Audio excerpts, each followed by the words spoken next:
दोस्तों, हमारे समाज में जो वेश्या होती हैं उनको कितनी गंदी नजरों से देखा जाता है और मान सम्मान तो उनको कोई देता ही नहीं है।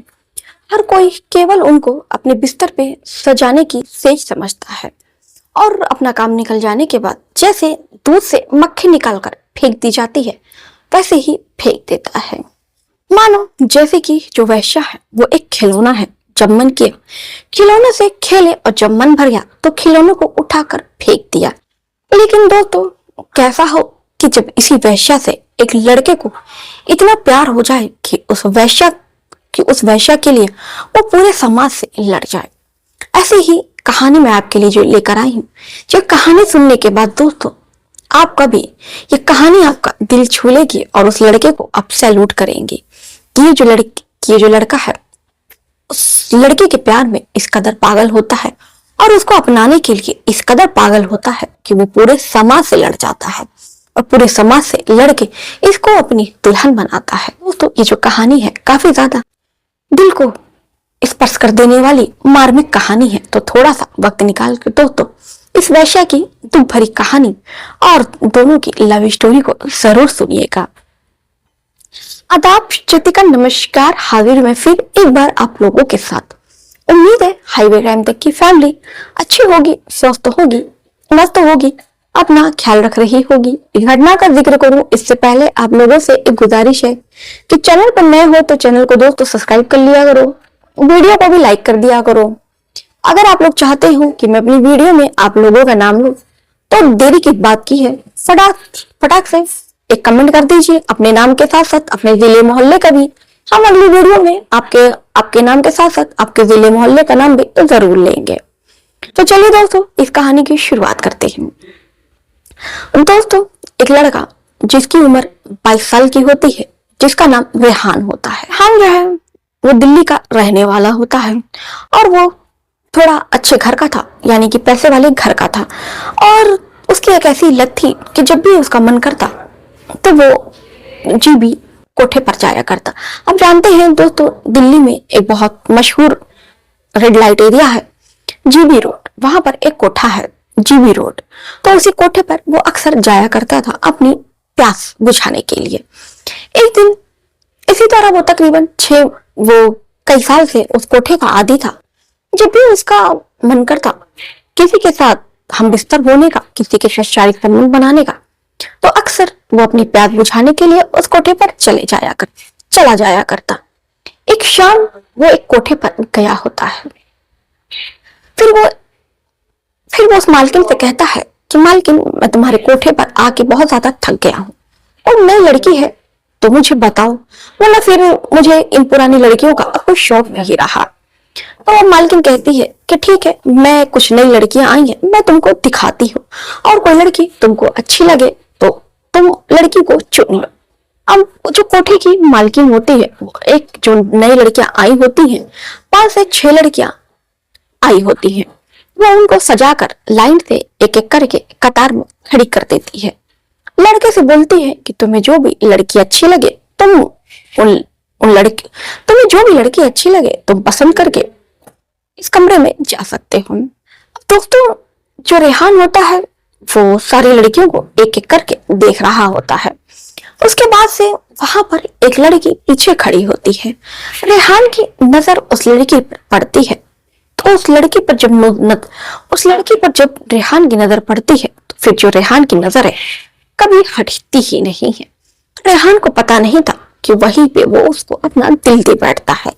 रेहान पहले तो उस लड़की को देखता है तो 5 मिनट तक बिल्कुल उसको देखते रह जाता है। वो लड़की जो वेश्या थी, इतनी बला की खूबसूरत दोस्त कि सच में मानो कोई जमीन पर अप्सरा उतर आई हो, कुछ ऐसी खूबसूरत थी वो लड़की। अब रेहान उस लड़की को देखता है तो 5 मिनट तक बोलता ही नहीं है। मालकिन कहती है, क्या हुआ, तुमको कोई लड़की पसंद नहीं आई? अब मुझे माफ करना, जो नई लड़कियां थी नई आई थी, मैंने उनको दिखा दिया। अब मेरे पास कोई और भी लड़की नहीं है।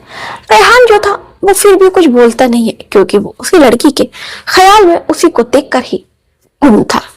फिर उसके बाद से मालकिन उठकर जाने लगती है। रेहान जल्दी से बोलता है कि मुझे ये लड़की चाहिए। फिर जो कोठे वाली मालकिन होती है रेहान से कहती है, तुम्हारी नजरों की दाद देनी पड़ेगी। तुमने इसको तुमने इस कोठे की सबसे खूबसूरत लड़की को तुमने चुना है, लेकिन ये जो लड़की की कीमत है इस कोठे में सबसे महंगी कीमत है, क्योंकि ये जो लड़की है अभी नई नई आई है और इसकी अभी तक किसी ने नथ नहीं उतारी है। इस लड़के की कीमत है आज की 20,000 रुपए।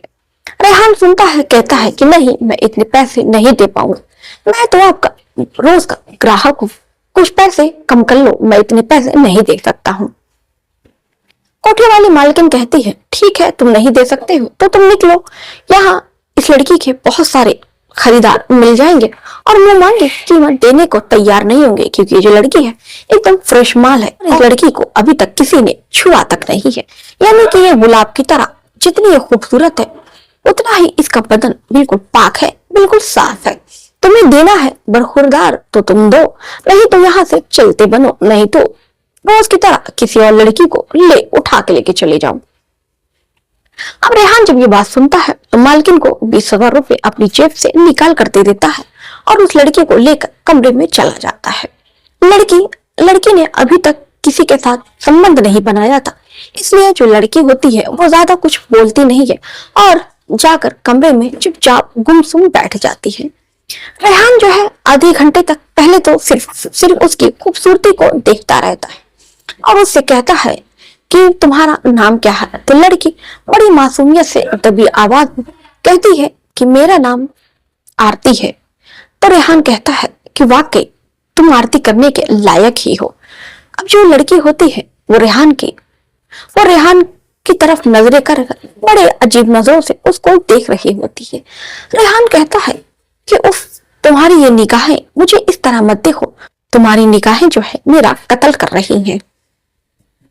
अब वो जो लड़की है, क्योंकि उसका पहला दिन था तो उसको खुद भी नहीं पता था कि क्या करना है क्या नहीं करना है, क्योंकि उसकी मालकिन ने कहा था कि तुम केवल जाकर सो जाना, जो भी आएगा वो तुम्हारे साथ जो करेगा वो उसके साथ वो कर लेना।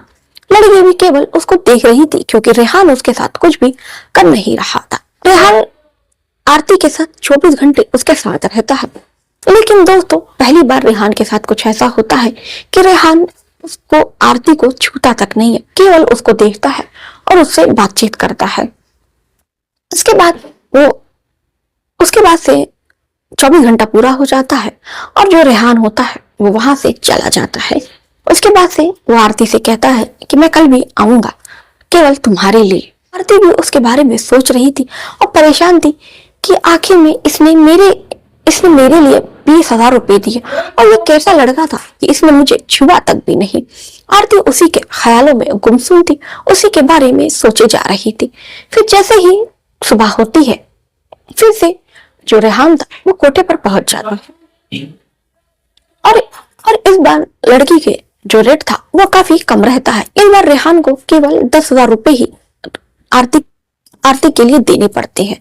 और फिर से वो उसको कमरे में ले जाता है और फिर से उसके साथ कुछ भी नहीं करता है, केवल उसको देखता ही रह जाता है। इसी तरह करते करते हफ्ते भर का वक्त बीत जाता है। एक दिन लड़की उससे पूछ लेती है, आखिर में तुम यहाँ पर आते हो और इतने पैसे देकर जाते हो और तुम मुझे छूते तक भी नहीं हो, मुझे समझ में नहीं आता है, ऐसी क्या बात है। तो रेहान कहता है कि क्या तुम्हें नहीं पता। तो लड़की जो है वो बड़ी मासूमियत से कहती है कि नहीं, मुझे सच में नहीं पता कि तुम ऐसा क्यों करते हो। रेहान कहता है कि मैं तुमसे प्यार करने लगा हूँ, मुझे तुम बहुत अच्छी लगती हो और मेरा मन नहीं करता है कि मैं तुम्हें छू कर तुम्हें मैली कर दूं। मेरा मन करता है कि मैं केवल तुम्हें बस देखता रह जाऊं। तुम छूने की चीज नहीं बल्कि देखने की चीज हो। आरती जब ये बात सुनती है तो रोने लगती है। रेहान पूछता है कि तुम क्यों रो रही हो। तो फिर वो बताती है कि मुझे तो यहाँ पर तो लड़कियों के साथ ऐसा होता है, अगर लड़कियां अपनी मर्जी से, यहाँ पर कोई भी लड़कियां अपनी मर्जी से धंधा नहीं करती हैं, बल्कि उनके साथ जबरदस्ती करवाया जाता है। और यहाँ पर जो भी आता है वो लड़कियों को इंसान नहीं बल्कि उनको वो अपने इस्तेमाल करने की चीज समझता है, कोई वस्तु समझता है और जैसा उनका मन करता है वो उसके साथ वैसा करता है। लड़कियां चीखती हैं, चिल्लाती हैं। मैं हर रोज लड़कियों को चीखने की, चिल्लाने की आवाज सुनती हूँ, लेकिन यहाँ पर जो बुलाता है किसी को भी हम पर तरस नहीं आता है, बल्कि हम जितना भी चीखते हैं चिल्लाते हैं उनको इतना ही मजा आता है। अगर हम चीखते नहीं है, चिल्लाते नहीं, तो वो हमको बेल्ट से मारते हैं, जूतों से मारते हैं और हमारे साथ वो करते हैं जिससे हम चीखे चिल्लाएं और हमारे दर्द से तो उनको कोई लेना देना नहीं है। रेहान कहता है मैं भी ऐसा ही था, लेकिन पता नहीं क्यों जब से तुमसे मिला मैं बिल्कुल बदल गया हूँ। फिर आरती कहती है कि देखो रेहान, ये ठीक नहीं है। मैं एक वैश्या हूँ और मैं एक कोठे वाली हूँ। तुम मुझसे प्यार करके बहुत बड़ी गलती कर रहे हो और तुम मुझसे प्यार करके क्या करोगे? हमारा तो कभी मिलन भी नहीं हो सकता है। रेहान कहता है कि नहीं, तुम चाहो तो मैं तुम्हें अपनी दुल्हन बना सकता हूँ। अब ये बात जब आरती सुनती है तो चौंक जाती है, कहती है कैसा मजाक कर रहे हो साहब, तुम मेरे केवल खरीदार हो। तुम कैसे एक कोठे वाली को तुम अपनी दुल्हन बना सकते हो? क्या तुम मेरे साथ मजाक कर रहे हो? रेहान कहता है कि तुम्हें लगता है कि मैं तुम्हारे साथ मजाक कर रहा हूँ? क्या तुम्हें सच में नहीं लगता है कि मैं तुम्हारे प्यार में इस कदर पागल हूँ कि तुम्हें अपनी दुल्हन बनाने के लिए तैयार हूँ? अब दोस्तों, यही से आरती और रेहान की लव स्टोरी प्रेम कहानी शुरू होती है। अब जो रेहान था आरती से हर रोज मिलने के लिए कोठे पर जाया करता और मुंह मांगी कीमत देकर उससे रोज मुलाकात करता। एक दिन रेहान उस कोठे वाली मालकिन से अपने प्यार का इजहार करता है और कहता है कि मैं इससे शादी करना चाहता हूँ। तो कोठे वाली जो मालकिन थी वो कहती है कि ये मुमकिन नहीं है, ये कोठे वाली है और समाज भी इसकी इजाजत नहीं देता। मैं समाज में कोई तमाशा खड़ा नहीं करना चाहती। तुम यहाँ पर आओ और अपनी इच्छा पूरी करो और यहाँ से चले जाओ। कोठे वाली लड़कियां कभी किसी की दुल्हन नहीं बनती, कभी किसी की पत्नी नहीं बनती। रेहान कहता है कि नहीं, ऐसा नहीं है, मैं इसको अपनी दुल्हन बनाना चाहता हूँ। तो भला आपको क्या हर्ज है? आप क्यों नहीं चाहते कि आपके यहाँ की लड़की किसी की दुल्हन बने, किसी की पत्नी बने? देर कोठे वाली मालकिन सोचती है और उसके बाद रेहान को हाँ कर देती है। कहती है जा बच्चे, तेरी अगर ये मंशा है, तो कोठे वाली को अपनी दुल्हन बनाना चाहता है तो मुझे कोई हर्ज नहीं है। लेकिन बच्चे, तू अभी नादान है, तू जा इस बारे में अपने घर वालों को बता। तेरे घर वाले जब तैयार होंगे तभी तू यहाँ पर आना और मैं तब तक तेरी अमानत को संभाल के रखूंगी। अब रेहान जो होता है कोठे वाली मालकिन से वादा करके चला जाता है कि वो अपने अम्मी अब्बू को लेकर आरती का हाथ मांगने के लिए वो उसके कोठे पर आएगा। अब रेहान अपने घर जाता है और अपने अम्मी अब्बू से आरती के बारे में बताता है। जब वो आरती के अम्मी अब्बू को ये पता चलता है कि जो आरती है वो एक कोठे वाली है, एक धंधे वाली है, तो वो इस रिश्ते से साफ साफ मना कर देते हैं। उसके बाद से जो रेहान है वो अपनी जिद पर अड़ा रहता है और वह कहता है कि मैं जब भी शादी करूंगा तो मैं शादी केवल आरती से ही करूंगा, वरना मैं जिंदगी में किसी से शादी नहीं करूंगा। अगर आप चाहते हैं अपने बेटे को सही सलामत देखना और अपने बेटे को जिंदा रखना, तो आप मेरी जो शादी है वो आरती से करा दीजिए और मेरे साथ कोठे पर चलिए और आरती का हाथ मांगिए। मैं कोठे वाली मालकिन से वादा करके आया हूँ कि आरती को साथ लेकर जाऊंगा और अपने अम्मी अब्बू को कोठे पर लेकर आऊंगा आरती का हाथ मांगने के लिए।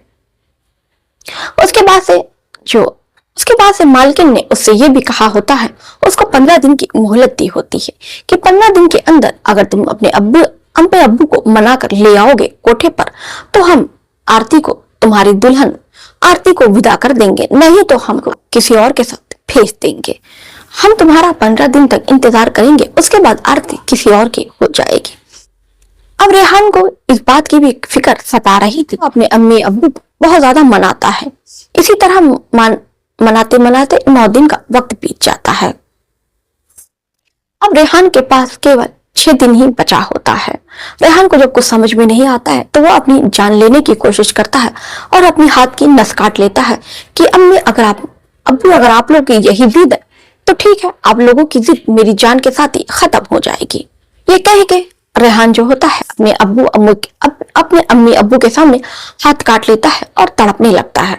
अब उसको मरता देख उसके जो अब्बू होते हैं वो रेहान को तुरंत अस्पताल में भर्ती कराते हैं। खुदा की रहम थी, खुदा का करम था, रेहान की जान बच जाती है। अम्मी अब्बू को उसके बहुत डर जाते हैं और अब क्योंकि अपने कोई बेटे को होना नहीं चाहता है, वो उसकी शादी के लिए तैयार हो जाते हैं और रेहान को लेकर कोठे पर पहुंचते हैं और उसके बाद से कोठे वाली मालकिन से आरती का हाथ मांगते हैं और दोनों की शादी तय होती है। रेहान जो था अपने वादे के मुताबिक कोठे पर बारात लेकर पहुंचता है और वहां पर उस कोठे पर से आरती को विदा करके अपने घर लेकर आता है। दोस्तों, ये जो खबर है जब डिजिटल मीडिया पर और लोगों को पता चलती है तो चारों तरफ हाहाकार मच जाता है और पूरा शोर मच जाता है कि एक कोठे वाली को किसी ने अपनी दुल्हन बनाया, एक कोठे वाली को किसी ने इस कदर प्यार किया। तो दोस्तों, इसके प्यार की कहानी जो है पूरे समाज में चारों तरफ फैल जाती है और जो भी सुनता है कोई इसको गलत कहता है तो कोई इसको बहुत ज्यादा अच्छा कहता है, तो कोई इसके प्यार की दाद देता है तो कोई इसको भला बुरा भी कहता है कि ये ठीक नहीं है। तो दोस्तों, इस कहानी पर आपकी क्या राय है? आप क्या सोचते हैं इस बारे में कि क्या रेहान ने सही किया एक कोठे वाली को अपना हमसफर बनाकर, अपनी पत्नी बनाकर? क्या वास्तव में किसी को एक कोठे वाली से भी प्यार हो सकता है? क्या दोस्तों, क्या आप भी किसी ऐसी लड़की से प्यार कर सकते हैं जो एक धंधे वाली हो? तो दोस्तों, ये कहानी आपको कैसी लगी? एक खूबसूरत प्रेम कहानी पर आपकी क्या राय है? आप अपनी राय जरूर कमेंट में करके बताइएगा। तो चलिए दोस्तों, मिलते हैं फिर इसी समय पर एक नई कहानी के साथ, एक नई घटना के साथ।